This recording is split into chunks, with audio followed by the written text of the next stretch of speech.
name of the story is 200 meters by M.S. Mahadevan. The loudspeaker bellows across the field, "Boys in the 200 meters race, get to the start, please." Suddenly, the air crackles with excitement. Around me, the spectators sit up straight and the hum of conversation dwindles. All eyes are focused on the boys assembling at the starting line. He, the boy Zeet, holds back. A cold, empty sensation grips the pit of his stomach. It is fear, not just fear, but the fear of losing. He cannot go through with this race. He cannot win as they expected of him. Like a seismic wave, the feeling spreads through his entire system. His legs feel weak. He has lost races in the past. It happens. He knows he cannot expect to win every single race. But what if he were to lose this one? Nausea sweeps over him. The sportsmaster throws him an inquiring look. Bracing himself, Zeet walks to his position in the inner lane. The other runners are in place. They stamp about to control their nervousness, make last-minute adjustments to a shoelace or a headband, and eye one another warily. Zeet avoids everyone's eyes. He tries to blank his mind, to think of nothing. Seconds toil by. Like a whiplash, the sportsmaster cracks out, "On your marks." Static silence. Like the other runners, Zeet drops to the starting position. His toes, his muscles are taut and quivering. His heart pounds painfully. Then a calm confidence descends on him, as if his body and mind have reached a state of harmony and are now united in the face of the forthcoming challenge. The sportsmaster raises the pistol. Bang! His head jerks back. His legs move in long strides, toes barely touching the ground, arms pumping alongside. Every part of him moves with the smooth coordination of a well-oiled machine. It's going perfectly till now. He is fourth at the bend, steadily closing in on the other runner ahead. Now Zeet is past him. Aware of his approach, the second runner is worried. He speeds up. Zeet settles in his stride, fast but easy. He knows he will need every ounce of his strength for the crucial final seconds. The second runner has increased his pace too early in the race. Now it tells on him. Fatigue gnaws. He slackens. Zeet notices this with growing satisfaction. A few more yards and he slips past the second runner. One more to go.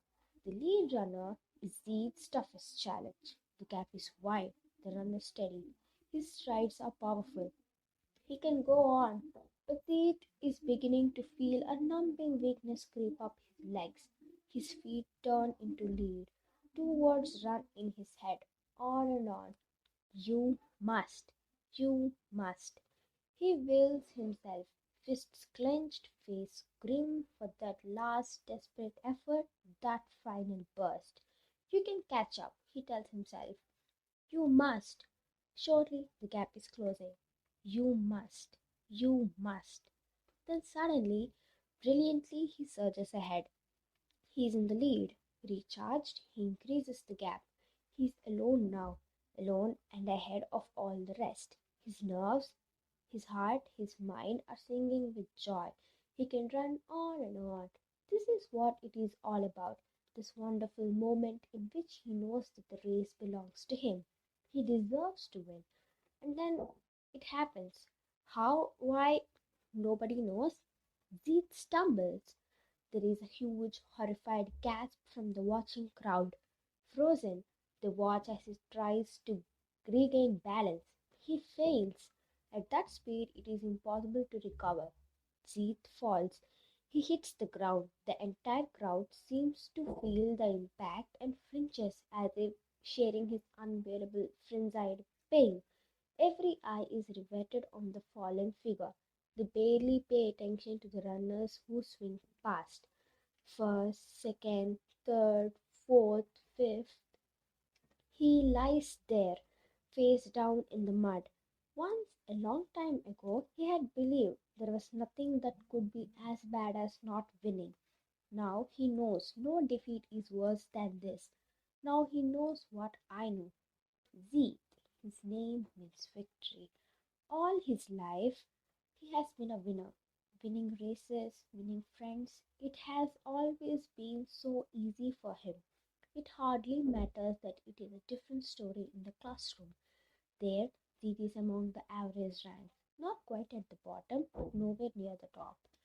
It is the only edge I have over Zeet. Beating him at studies is what goads me on. It makes no difference to Zeet. He is not envious of my marks. He feels no loss of pride in asking my help with algebra or trigonometry, even though he is in a senior class. I would give anything to win a race, just one race. I would give anything to be in the Jeet's shoes. Would give anything to be Zeet. Cheerful, likable, easygoing. Everybody loves him. Everybody pities me. I limp. I was born normal. When I was very small, I had a cold and fever, but it was more than that. It was polio. My right leg was paralyzed. It became thin and wasted, a dead weight that I have to drag around for the rest of my life. I hate being an object of pity, a freak. I hate my leg. I hate my brother Zeet. His life is easy, and mine, Zeet is born lucky. He can run, jump, climb a tree. All his life he has been out in the open, while I remain in the shadows. What does Zeet know about the struggle? He's a winner. What does he know? The last runner goes past Zeet, barely glancing at the prone figure still lying face down in the mud. Zeet lifts his head.